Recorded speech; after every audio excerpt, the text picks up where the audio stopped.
Right, welcome back to the Citizen channel and another special that I'm doing for most of the games this season. This is called Match Day 11. I'm doing for each match day. Of course, there'll be 38, so I'm trying to do for as many as I can. There's a couple that I might have to miss. I've already missed one because I've not found anything corresponding or even close to it. But we'll do this as much as we can. And of course, Match Day 11 this season, as I'm recording this, 25-26, we're playing Liverpool at home on the 9th of November. So I haven't found a match day 11, or there isn't a match day 11 at home against Liverpool, a corresponding game, but I found a couple of away ones, 66 years difference between the two, a couple of very interesting ones, one where Liverpool scored 6 against us and one where we scored 6 against them at Anfield. Hey, that was good, wasn't it? I wish we could do that now. Anyway, we'll have a look back at these couple of games, please. If you do like the content of the channel, hit that like button, subscribe, give us any hype points. It helps the algorithms for the channel, etc. So you can find that hype button on YouTube, any hype you can give me, or share the points out with other City channels if you want. That'd be fantastic, and I'd be most appreciative if you could do that. We'll have a look at other ways you can might help support the channel later on as well. But let's get back to this special. So we're going to first look, yes, a bit of a thrashing for City, but it was an interesting time for City. We're going to go back to 28th of October 1995, and this game ended at Anfield, Liverpool 6, City 0. Yes, Liverpool at the time were the current League Cup holders, or the Coca-Cola Cup holders as it was then, and they continued holding on to that competition by beating us just 3 days earlier at Anfield. They stuffed us 4-0, so things got a little bit worse for the league game. So if you went to both those, not great times, were they? Most pundits had reflected on that 4-0 scoreline was a little bit unfair on City, although it couldn't be said for the 6-0, I don't think, as far as who was the best team is concerned. Liverpool themselves had finished 4th the previous season, and before the game sat 5th, though they were 7 points behind the current leaders at the time, United, who of course would go on to win the league that year. Roy Evans was the man in charge at Anfield. As far as City, well, no one of Roy Evans' ilk at City, but we had the famous World Cup winner. He won the World Cup, did you know? Alan Ball at the helm. And he'd led us so far to rock bottom of the FA Carling Premiership after 10 games. We lost all 5 away games previous to this one, and 2 draws and 3 losses at home had us on just 2 points. On to the day of the game, the Anfield programme, or what's called the Anfield Review, cost £1.60. The lineups for the game itself: City, Ike Immel, Richard Edgell, Ian Brightwell, Steve Lomas, Keith Curl, Kit Simons, Georgie Kincladze, Uwe Rossler, Niall Quinn, Gary Flitcroft, Nicky Summerby. Great team. Yeah, subs: Michael Brown, he came on in 41 minutes. Jerry Crean, he came on in 60 minutes. And Martin Margetson was the unused goalkeeper substitution, thank God.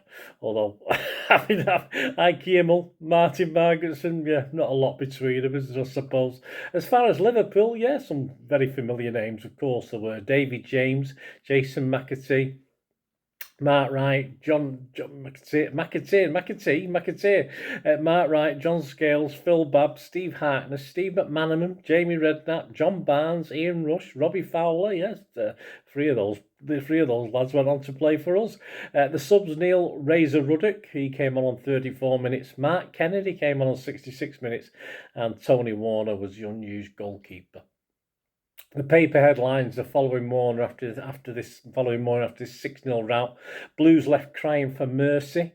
See what they did there. Franny's torture is so ugly for City chief. Liverpool ease irresistibly past lacklustre City. Ball admits he enjoys a thrashing. We'll have a little bit more of his opinion later on. More from him. The attendance on the day was 39,267 at Anfield. Over to that legend, that Manchester Evening News legend and City fan, journalist Paul Hinds, of course, writing the Manchester Evening News at the time. He didn't hold back on City's performance that day. This is from Paul Hinds. The one crumb of comfort that Manchester City can take from this pasting is that their season surely cannot get any lower than this. It probably does. To slam the Blues for a display which had their loyal supporters cringing in embarrassment would be easy but totally pointless. That would be the equivalent of criticising Rochdale for failing to beat Real Madrid. For the saddest, most alarming fact about Saturday's mismatch is that City in the same division as Liverpool in name only. In terms of skill, technique, ability, goal scoring power, the Merseysiders are quite simply on a different plane to the men from Main Road. Statistics don't lie. In 2 visits to Anfield in the space of 3 days, Alan Ball's side conceded 10 goals without scoring any. And those shocking figures could have been twice as bad, but for the heroics of goalkeeper Ike Immel in both matches. That just about sums up the gulf in class between the Main Road Blues and the Anfield Reds. And part 2 of City's Merseyside nightmare on Saturday only offered irrefutable proof, if anyone needed, that barring a miraculous upsurge in form and fortune, this once great club is heading for the final humiliation of Ensley League soccer next season.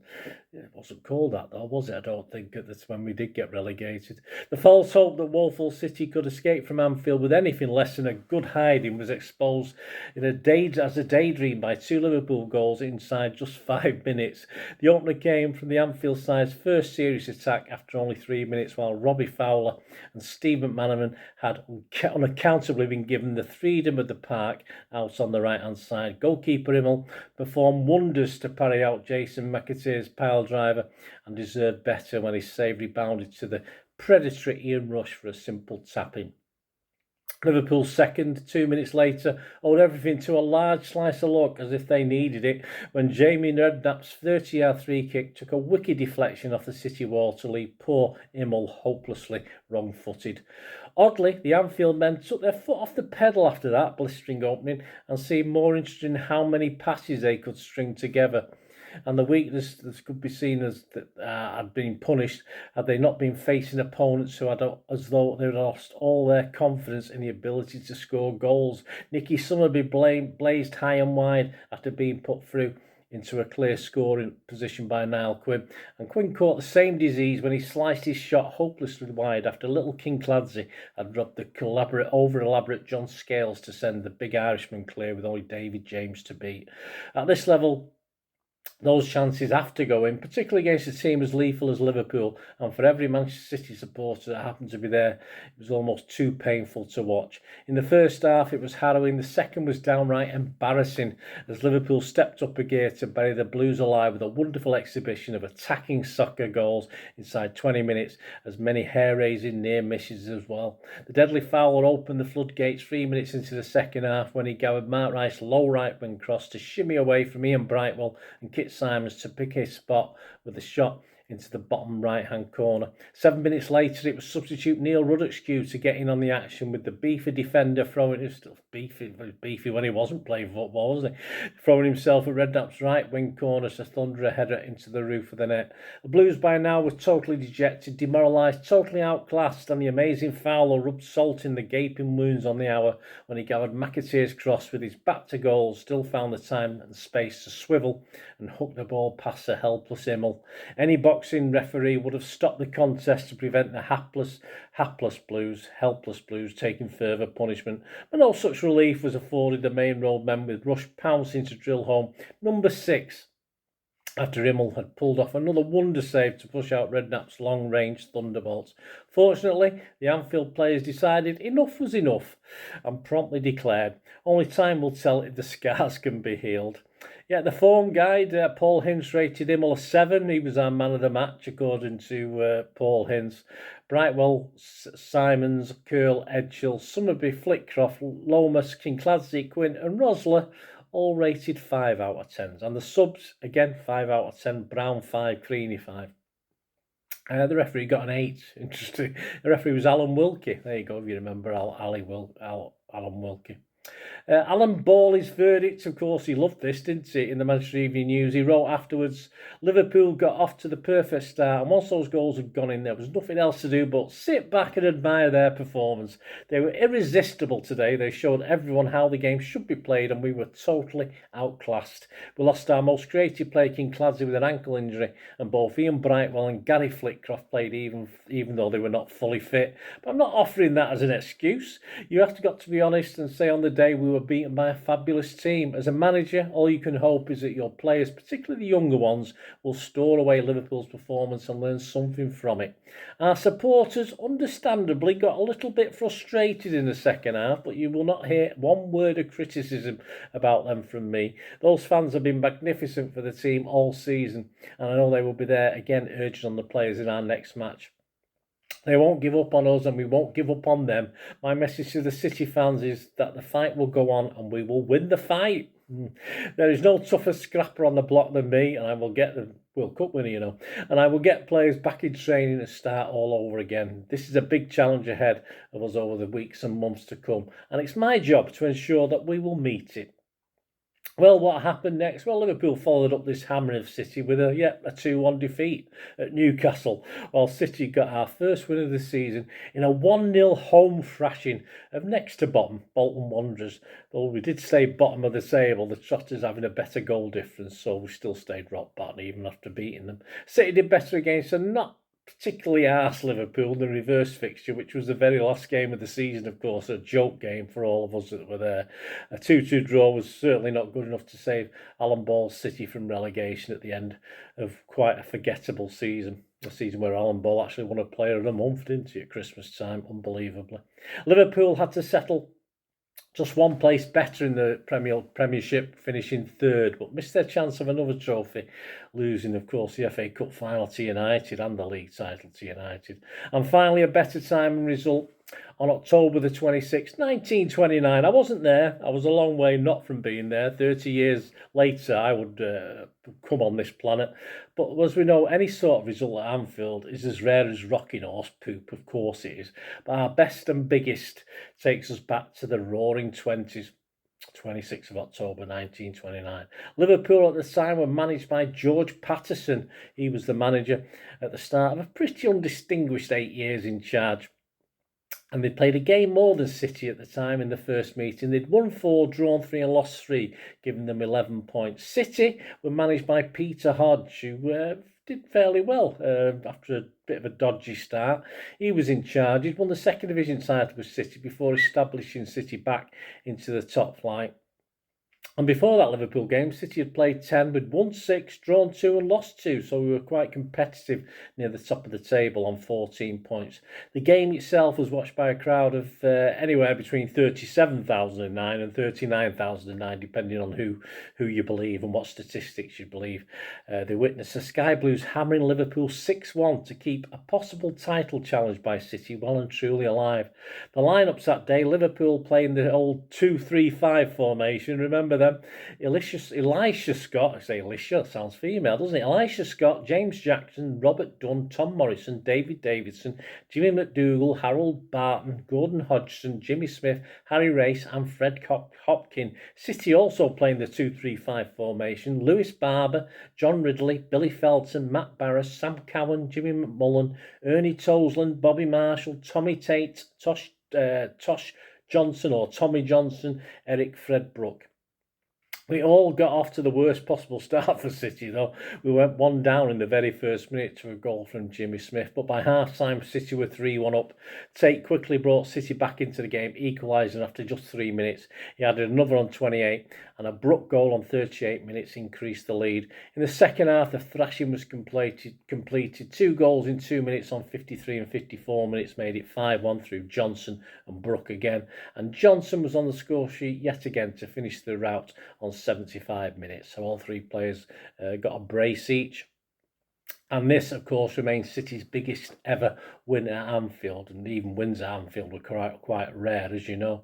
What happened next? Well, in the reverse fixture the following March, March the 1st, in front of just under 30,000 at Main Road, City completed the league double and another 7-goal thriller, but this time a little bit more even. It finished City 4, Liverpool 3.